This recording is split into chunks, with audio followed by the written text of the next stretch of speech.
pessoal, meu nome é Celso, eu trabalho aqui com o pessoal da Titânio Informática e nós vamos mostrar para vocês aqui ao vivo o conserto de uma placa de notebook.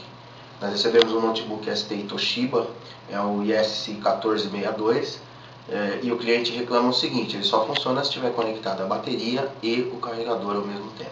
A gente já está com o notebook desmontado aqui para facilitar, porque a ideia é mostrar para vocês a análise da parte eletrônica, não como desmontar e montar um notebook, que é uma outra história. É importante saber, mas é uma outra história. Nós vamos ver aqui a parte eletrônica. Aqui está a placa. E a chave de ligar, conector da bateria, chipset, processador, memória, está tudo aqui. Nós vamos começar a análise. Para essa análise, é importante que a gente tenha em mãos o esquema para a gente não ficar tateando no escuro. Tem algumas análises que são muito difíceis de se fazer sem ter o esquema elétrico do aparelho. Então nós temos aqui o esquema. Vamos lá. Aqui nós temos o integrado, o Multi-I/O. O Multi-I/O é o integrado que controla todos os sistemas de entrada e saída do notebook. E nesse caso ele controla também se a alimentação vai ser feita pela bateria ou se vai ser feita pelo carregador. Como não está funcionando nem pela bateria nem pelo carregador, nós vamos iniciar a nossa análise, que parece mais lógico, pela parte do carregador, já que o carregador ele tem que ser capaz de cumprir duas funções, que são elas: alimentar a placa do aparelho para que ele funcione, ao mesmo tempo em que ele fornece carga para a bateria. Como é que isso é feito? O integrado Multi-I/O ele vai chavear uma linha permitindo que a tensão do carregador vá para a placa, onde vai alimentar o processador, vai alimentar as memórias, vai alimentar chipset, vai alimentar a placa como um todo. E numa outra linha, com um regulador de tensão apropriado, para a bateria, vai haver o circuito de carga da bateria. Isso vai ser feito por essa linha identificada como ADP-IN. Todos esses pontos que aparecem como ADP-IN, eu vou dar um zoom aqui para vocês verem. Vou aumentar aqui. Já dá para ver?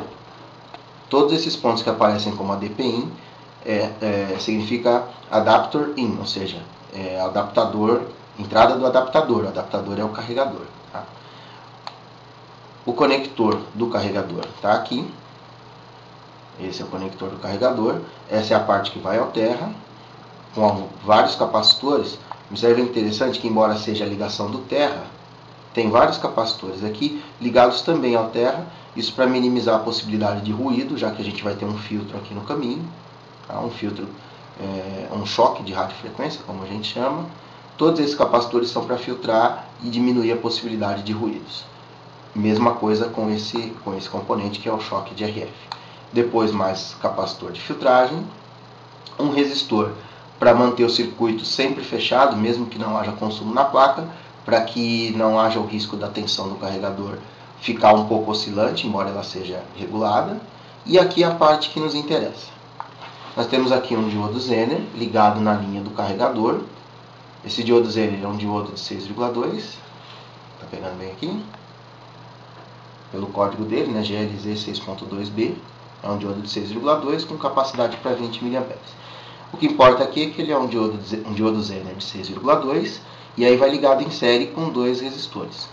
Como o carregador fornece uma tensão em torno de 19 volts, se o Zener fica com 6,2, a gente vai ter do outro lado uma tensão próxima dos 17, uma tensão próxima 19, próxima dos 13, 12,8. Essa vai ser a tensão aqui. Com essa tensão de 12,8, esses dois resistores vão fornecer a polarização para o transistor Q31. Quando ele está polarizado, essa linha aqui vai para nível baixo. Essa linha vai ligada no pino 41 do CI Multi-I/O, que é aquele que eu comecei mostrando para vocês no começo. Vou mostrar novamente aqui. Ela vai aqui nesse pino. Precisa ampliar mais? Então ela vai aqui nesse pino. Vou dar mais uma pedrinha aqui. Mais um pouco. Entendeu? Então ela vem aqui nesse pino. Tá? Esse pino tem que ir então para nível baixo. Quando ele vai para nível baixo, ele passa a seguinte instrução: a placa vai ser alimentada pelo carregador, a bateria vai ser desconectada da placa e vai apenas receber a alimentação do carregador para ficar sendo recarregada. Quando o carregador está desligado, aquele transistor fica com o coletor em nível alto, ou seja, esse pino vai para nível alto e aí a placa passa a ser alimentada pela bateria. Então, nós vamos iniciar a nossa análise lá por aquele transistor que tem que receber aqui na base dele uma tensão para que possa ser polarizado e derrubar a tensão do coletor. Esse aqui é um CI, é um transistor, vocês vejam que no símbolo dele aparecem dois resistores, e ele é um transistor NPN, é um transistor que a gente chama de DTC, é Digital Transistor 2SC, ou seja, é um transistor para trabalhar com uma tensão de polarização diferente do transistor convencional, e no caso um NPN 2SC, ele precisa de alimentação aqui. Então, repetindo, aqui vem o 19 menos o 6,2, aqui nós vamos ter 12,8, aqui tem que aparecer uma tensão que polariza esse transistor para que essa tensão vá para nível baixo. Vamos dar uma olhada na placa agora. Eu vou primeiro mostrar para vocês o defeito e depois vamos localizar os componentes para mostrar. Então, nós temos aqui o conector do monitor, vou ligar aqui o conector VGA da placa. Vou ligar aqui para vocês o carregador, que bonitinho o conector. O carregador, observem que está ligado. Tá? E aqui nós temos a placa, onde estão as chaves para ligar. Observem que nada acontece. E o carregador está em ordem. Vamos mostrar aqui para vocês rapidamente a tensão dele, que está em ordem. E tem assim, né? Pronto, tá lá, 19,2 chegando aqui na placa bonitinho como tinha que chegar. Então o carregador está em ordem. E não liga o aparelho. Agora eu vou ligar o carregador e a bateria simultaneamente.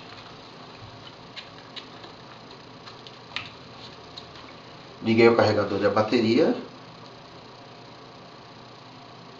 Tem uns LEDs que aparecem aqui embaixo. Vou virar para mostrar para vocês que ele já ligou os LEDs. Tá? E lá o monitor funcionando já, a placa funcionou direitinho. Mas eu estou tendo que deixar ligado o carregador e a bateria. Tá? Ele vai estar fazendo já a leitura da placa, né? Agora olha só, se eu desconectar a bateria, ele morre, desliga. Tá?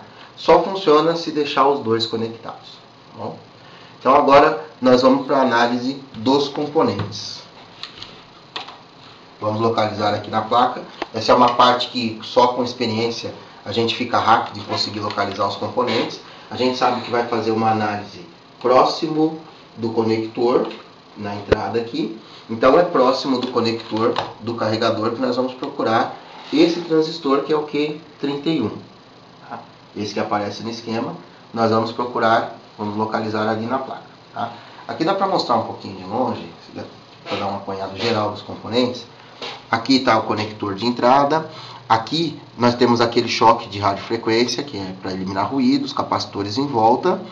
Esses integrados aqui não tem nada a ver com esse setor, tá? E aqui nós temos integrado de rede e de som, não tem nada a ver, o multi-I/O está do outro lado, tá? A sequência é por aqui. Então o transistor que a gente está procurando está nesse pedacinho aqui, exceto por esses dois integrados.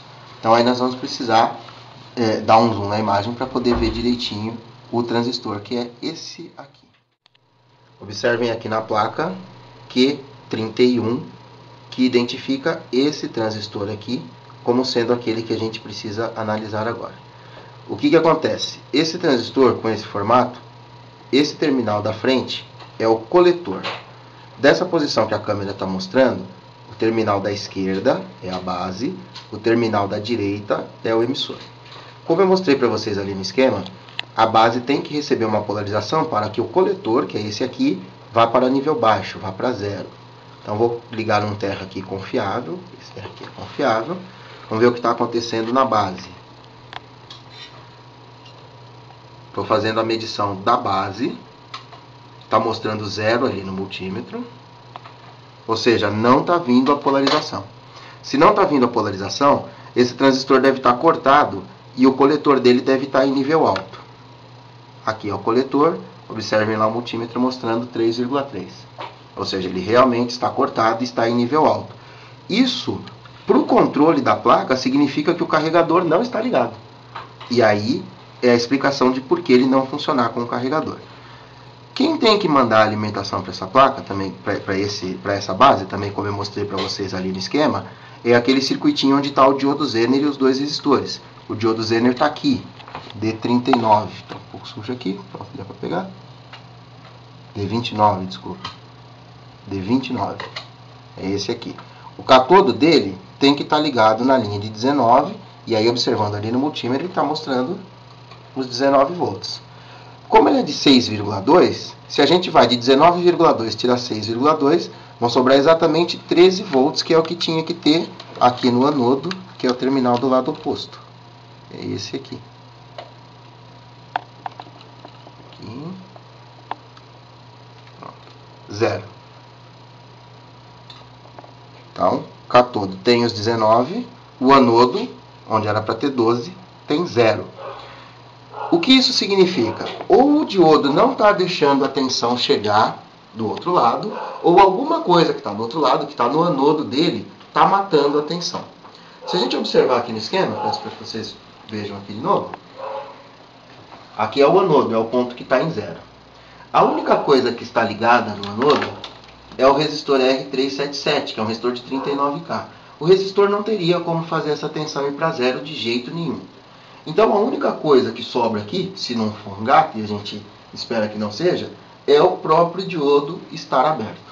Então nós vamos substituir esse diodo e esperamos então que apareça aqui a tensão de 12,8, 13 volts, que é o normal para esse ponto pelos valores da tensão e do diodo que estão aí. Então nós vamos fazer a substituição agora.